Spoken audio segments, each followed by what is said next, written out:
Hi, welcome back. Today we're going to take a look at the Oric app template, which is a set of C code designed around the OSDK suite for Oric development in C. And the intention is to create a set of scripts and templates that will allow you to build an app or a game, but with save and load capabilities to tape. So that's a little bit unusual. I don't know of many games, a few apps, not that many games that have a save state, but it does happen. In fact, in Oric Basic, there is a recall and store command which allows you to send variables to and from tape, which is cool. And I've used it when I was a kid, whatever. But anyway, for applications like word processing and databases and things like that, there are very, very few on the Oric, but they do exist. That is more of a thing. But I wanted to make this in a sort of standardized way. I've gone about it in a slightly unusual process, and I'll take you through that in a minute. But here's the code. It's on GitHub, public GitHub, and what I've done is created essentially a basic application. It's an app, but it has some demo variables. If I take you through that now, so essentially it will record an array of types. Now these have coordinates on them, just X, Y, active, HP, i.e. hit points. Is really just an excuse to have a more complicated struct stored to tape. I've taken the slightly unusual step, it being C, of using a buffer area in memory, because I wanted to keep the variables in their own place, and for the data to be loaded and saved via a fixed area, fixed buffer. And I've actually used the low-res 1 screen area. It's a bit weird, but it works quite well. The intention is to have some kind of compression on that going forward. Now, the screen area is about, I think, 968 bytes or 895 bytes, something like that. There's not that many bytes, so it's, you're looking at a save state for an app or a game of about 800 plus characters. If you're storing unsigned chars, then that is going to be 1 byte. If you're storing integers, that is 2 bytes. And that's fine. So you've got to make sure that if you've got an array, a whole bunch of variables, that you're not getting to that limit of memory. This is all adjustable, and I've made the decision of low-res 1 screen area. You can do what you like. That's absolutely fine. So let me take you through this. In fact, let's just run it, and you'll see what I mean. It's targeting. Oh, it's actually broken. Hang on, let me just fix that a minute. Apologies, I was actually optimizing, so that's not great. Let's run it again, shall we? So it has an intro. It's very, very quick, the intro. This is the main screen. So in here you've got standard options. So you can then change the volume, whatever you want to do, then escape to go back to the main menu. It's almost like you're playing Doom. And then we can start a new game. So I can press 1. And what that does is it then generates an array of 7 items. They're actually called enemies, but as I say, that's just for convenience. So there's a struct of type enemy. So they're coordinate, active, and HP. So here, that's the default set of variables. So if I press the space bar, then it will forward them on. It will just add 1 so that the state is different. That's fine. So I can then press escape, go back there. I can push 1 to continue, and I'm back in where I was. Let's put it on a bit more. That's great. So go back, escape there. Now I could close it. And do you want to close? Yep. So now we got back to the main menu. We can then do a new one. Let's forward it on a little bit. There we go. And then go back. I can then save it. Save it. Press the right button. I'm going to call it test. Okay. And then it's got to press record, all that kind of stuff. Bosh. Now in with that emulator, if we go to OSDK, Oricatron, star.tab, we'll see that game there, that save file, 900 bytes, 915 bytes, is the save that I've just made. So that's actually quite cool, right? So I can quit out of that. I'm going to now close this. Yep. So we're back to normal. There's nothing in there. I'm going to do load. I'm going to type test, and it loads that data back in straight away. Now, obviously, this is quick, and Oricatron does an amazing job because you do a load. It can interpret from those parameters the file name, and it sorts everything out for you as if it's, you know, it's grabbed the tape off the shelf, it's put it in the tape player, it's rewound it to the right place, it's press play, all that kind of stuff. On a real Oric, you have to do that manually. And obviously, I'm going to enhance this a bit, and then at some point there'll be a follow-up video, and we'll actually do this for real on a real device. So that's great. So that works nice. So you can load and save and whatever. So I'm just going to go back there. I'm going to quit out of that. Job done. Okay, brilliant. Very, very simple. Now, it's pretty robust, actually. So the saving and loading, the go back to main menu options, all that kind of stuff works nice. So there is like a game state here where you've got intro, menu options, load, main, end, save, all that kind of stuff. Yeah. So it's trying to behave as if it's a game/app. There's also app state, so not loaded, unchanged, or changed. So you can say, right, I've not loaded a state, I've not loaded the game, started a game, but I've loaded it, but I've not changed it, or I've changed it. So when you come back out, try and load again, it says, you sure you want to quit your game, all that kind of stuff. So how does that work? Now, essentially, all this sort of gubbins of state and everything else, that's just because I wanted a nice template for future app development. That's the whole point of this. But and that's fine. You can obviously do your own thing, not a problem. I made a decision though that the primary purpose of this is for saving and loading data tape. So let's just fast wind to that. Now, if we take a look here and we looked at the load function, so the load function will come down and then load a dialog, text dialog. So there's a show dialog, which is just a message, and text dialog where you enter stuff. It's a very, very simple function where you can type stuff in, delete stuff out, and you get little asterisks to type in the name. I needed something simple and quick and whatever, so that's fine. That it works okay for what it needs to do. So if that's returning true, i.e. there is something in there, then it's set a text variable further up with the name of the file you want to load.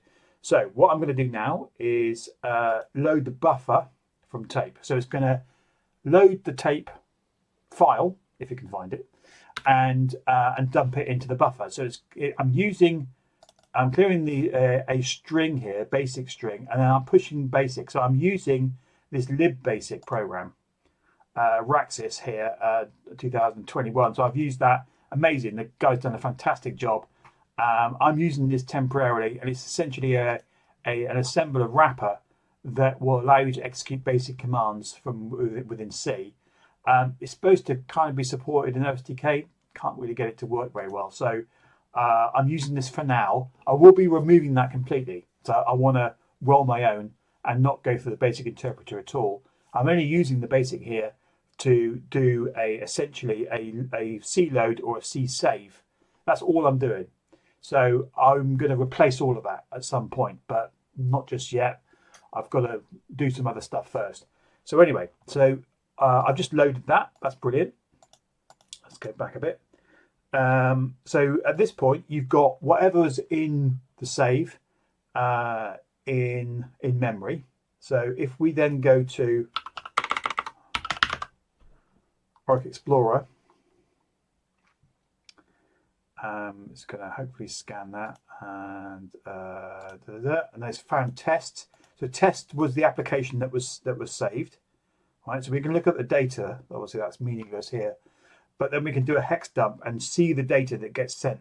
So this is the array information that has been set up. So it encodes the address and so when you load the file, it then saves the data out, and that is the start of the array data. So it's actually quite cool. So you've got kind of a way of messing about with any save games or save app states or whatever, and visualizing it here, which is very handy. So we've got a bunch of data in a buffer. What do we do with that? So then we can call get load buffer. So here, what we do is reset the buffer pointer, and there are variables here which set the start address for the buffer, and then you've got a get char and get int from buffer. So essentially, what that does is says it will go and get the next char from the buffer and add it on one. Okay.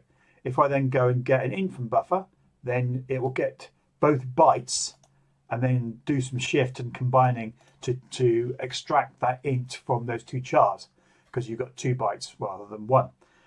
So that's quite cool. So they're very, very simple. So that's a really easy way of doing it. So if you think about that, the actual load mechanism is extremely simple. You load the buffer, you've got a buffer from tape, brilliant. And then you get the load buffer, i.e. you process the load buffer, and now it's in your game state or app state. Brilliant. That's all you've got to do. So really, really super simple stuff, right? Obviously, the antithesis to that is the save. So the save, similar kind of thing, save buffer. So you set the save buffer. So that's the first thing you've got to do. You then you reset the pointer again. And just as you're loading it, you make sure you're saving and loading in the same sequence. Okay, so the first bit is enemy active. Okay, fine, brilliant. So to store that, we store the chart in buffer, bosh, and that does the reverse. So one's a peek, one's a poke, job done, really easy. And then what it does is then save buffer to tape. This is where it gets slightly weird. You clear the buffer string, and then you've got these hard-coded values in here. Okay, I wanted to send these in, but this printf goes a bit weird. So for now, I've just encoded these as integers. I had hex values and stuff, and it all got a bit messy, but I'm sure I can get it to work. Anyway, so these are hard-coded. If you look in the definition file, they're also here as well. And you see originally they're actually in hex. So there's a bit of tidying up and messing around I've got to do, but it's mostly there, and it works. It works. So where were we? And that's it. So you save the buffer to tape, job done. It's a really, really super easy thing to do. All of the saving is done here. So this is the buffer handling stuff, right? And these are the saving stuff. Loading and saving. So this is all generic, right? And you've got clear buffer here. So at the moment, that's the only place where it's actually used for the end, start and end. So it will clear it down. As I mentioned earlier, one of the things I want to do is in the load and save buffer, I want to have some kind of compression algorithm to be able to have more data than 800 odd bytes. But that's all subject to change. I think for your typical strategy game, for example, 800 bytes, you can do a lot with 800 bytes. If you think about the definition here for the type def for enemies, you've got 1, 2, 3, 4, 5. So that's 5 bytes. 5 bytes per enemy. 5 bytes per unit or whatever, NPC or whatever it is. That's actually pretty good. If you think about what you could do with 5 bytes per, I mean, if you had 20, let's be a bit more realistic. So if you had 5 bytes, let's say you had 10 bad guys, that's obviously 50 bytes. Okay, fine. If you got 100 bad guys, that's 500 bytes. You're still well within your 800. So you could have 100 bad guys. That's a lot of bad guys, and still have room left over. So if once you start breaking it down, I think there's definite potential here, and it just works really nicely. I didn't want to go messing around with finding the addresses of variables and preset and all that kind of stuff. You can do that, but with this mechanism, it's quite nice because you do have that intermediate area, a scratch area that you can use from the buffer to start dicking around with things like compression and things like that if you needed more than 800 odd bytes.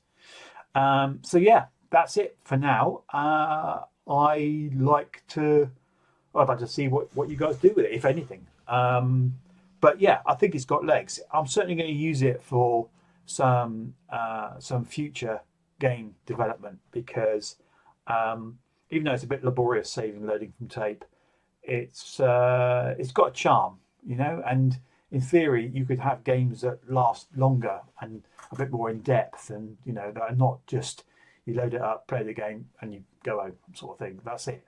Something that you could potentially come back to.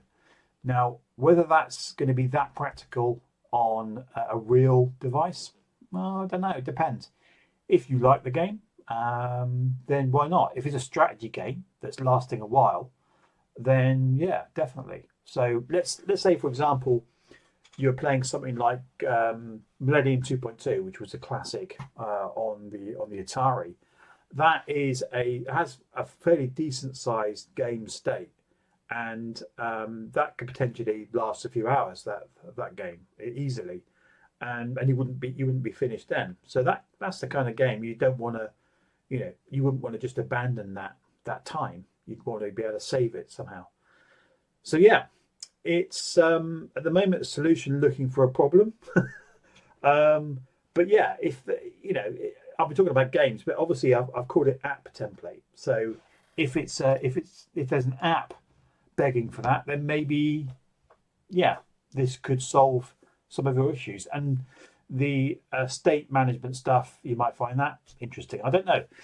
That's it for now. I'm going to follow this up with a more in-depth demo of this, actually trying to put something application-wise into this. I'm not quite sure what it's going to be yet, but it'll be some kind of utility thing where you can load and save stuff. I don't know what, but we'll figure that out. And and then we'll run that on a real Oric. Great stuff. I'll see you next time. Cheers.